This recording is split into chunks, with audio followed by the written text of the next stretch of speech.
லட்சுமி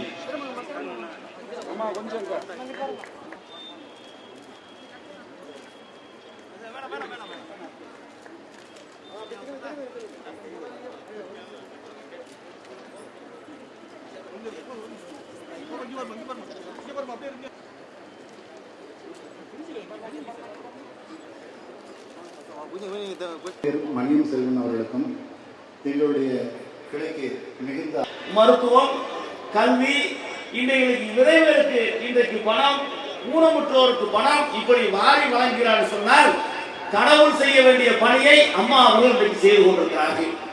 பல கோடி ரூபாய், ஏறத்தாழ 200 கோடி ரூபாய் செலவில் இன்றைக்கு சுனாமி நிவாரண பணிகளை செய்கிறார் என்று சொன்னால் அவருடைய மனம் எவ்வளவு பெரிய விசாலமான மனம் என்பதை நாம் அத்தனை பேரும் எண்ணி பார்த்திருக்கிறோம். ஆகவே அம்மாவுடைய ஆசி இந்த மண்ணுக்கு வேண்டும், இந்த ஆட்சிக்கு வேண்டும், இந்த மக்களுக்கு வேண்டும்.